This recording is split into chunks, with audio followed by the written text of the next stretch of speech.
So this is a build that I'm thoroughly enjoying this season for just random content. I haven't taken it into in-game content, and that's just because I'm not really the kind of person that runs these sort of builds in in-game content. I've never ran a sword build in in-game content. I don't do melee builds in in-game content. So that being said, this build is really good in just a normal Nightfall. I have no idea how it works in Grandmasters, but if you guys use it and it's any good, let me know. I know Cross had great success with his Ergo Sum build on his Warlock, so hopefully you guys have the same result with this build. But let's go ahead and check it out. So as you can see here, we are doing the same thing you probably saw in Cross's video, which is just using a Ergo Sum with Arc Conductor, which is where when you use your powered melee hit, you enable arc resistance and chain lightning to nearby enemies. I recommend a caster frame or a lightweight frame for this. Basically anything that's not a Vortex, because Vortex uses way too much ammo on heavy attacks. I also really recommend you have the Catalyst for this because it make it much better. I don't have the Catalyst because I don't have a team to run Grandmaster Incision with, but if you do have the Catalyst, it helps this thing out tremendously because the biggest problem with this build is the lack of ammo you'll be having.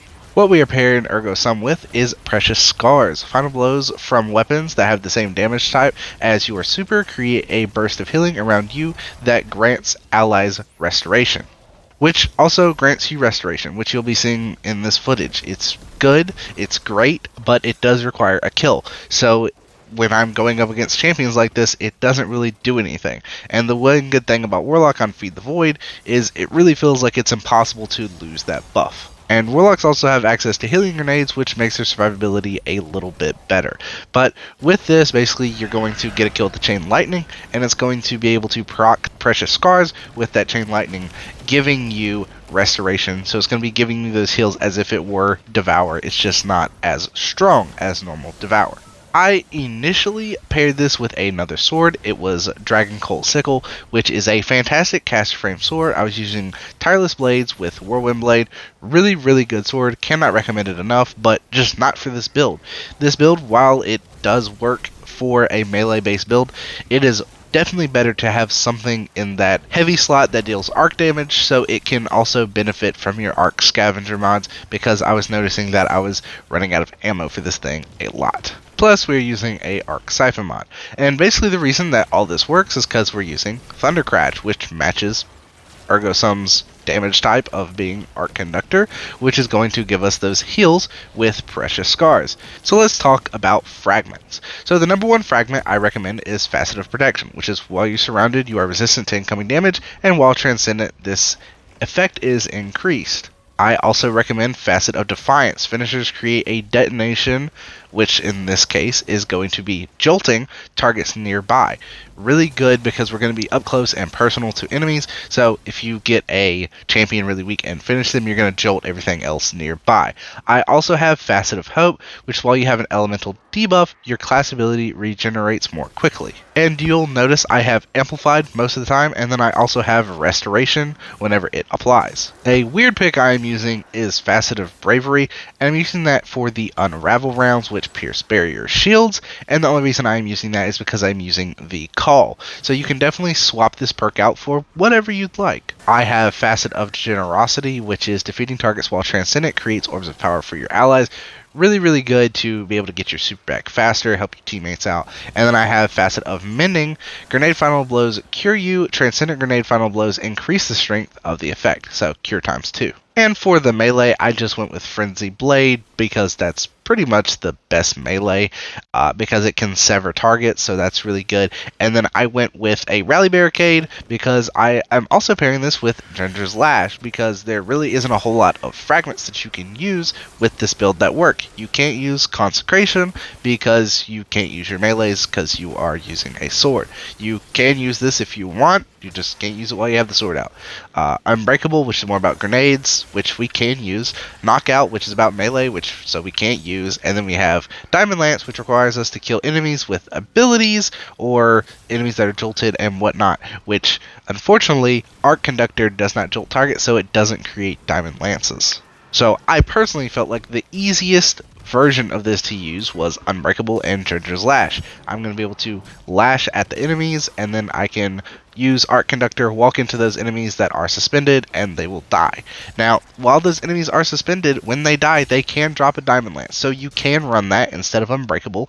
I am running Unbreakable just because of the fact that I'm running a Rally Barricade, which means I can't really do much with that, so I'm using Unbreakable basically as my barricade, but very weird way of using Diamond Lance, but you can use it. For our mods, I have double special ammo finders with a arc siphon or harmonic siphon, and then for our gauntlets, I have double grenade kickstarts because we are using Unbreakable in this build. If you don't want to use that, use whatever works with your build. We have a resistant that matches the current surge of this Nightfall that we were playing, so arc, and then we have a harmonic scavenger, which is going to give us ammo for our arc weapons, which is Wendigo and Ergo Sum. I also definitely really recommend Better Already or Recuperation for extra heals because God knows you'll need them. I also have on Special Finisher and Proximity Ward, which is while finishing an enemy, gain an overshield, so helps us out when we do our finishers.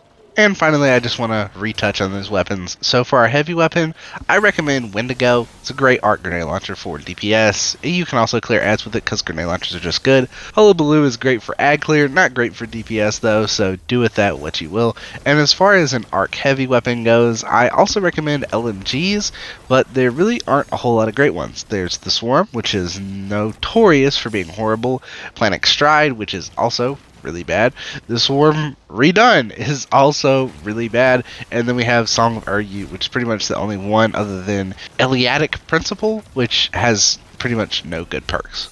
And for our primary weapon, we are using the Call. If you guys want to use a weapon that uses primary ammo, you definitely can. Breach Light's a really good one with Demo, Desperate Measures, absolutely love it. But you can use whatever weapon that you want. The only reason I'm using a strand weapon is because I want to take use of Threaded Blast on the artifact. And for the seasonal mods that we are using this season, we're using Threaded Blast, we're using Galvaic Armor, which is while we're amplified, we gain increased damage resistance from combatants. We're also using Shield Crush, which is while amplified, our grenades regenerate more quickly and deal more damage, so that helps us out even when Transcendent. Overload Sword, because why not? Blade Stamina, rapidly defeating combatants with a sword refunds some ammo. And Agent Blade, while you have armor charges, dealing damage with a sword consumes an armor charge and empowers your sword for a short time, granting a bonus damage and energy recharge rate. And finally, I wanted to discuss the Titan exotic class item, which also comes with Spirit of the Scars, so it can be used with this build, but in column 1 it leaves a lot to be desired because really there's not a whole lot you can use. Spirit of the Assassin, which can work with your finishers but not your powered melees for the most part. Spirit of the Inmost Light would be good, except we're not consuming our melees. Spirit of Ophidians, that's really more of a PvP perk. Spirit of Severance, again, that's more about powered melee, so not really helpful. Spirit of Hoarfrost, which isn't that great because it's not going to work with our barricade. Spirit of the Eternal Warrior, which I just wouldn't recommend. Spirit of the Bear, which is good with Unbreakable, but doesn't do anything crazy. And Spirit of the Ambient, which just gives us extra lashes with our barricade. So for me personally, I'm going Ambient so I can have those extra lashes. You can go Eternal Warrior or the Bear if you run it Unbreakable. And Spirit of the Assassin is pretty good for neutral game. Basically, finishers are going to jolt targets and also make you invisible. It's okay to use. And that's it for me. Be sure to like and subscribe. Both those help me out and let me know that these videos are doing well and that I should make more of them.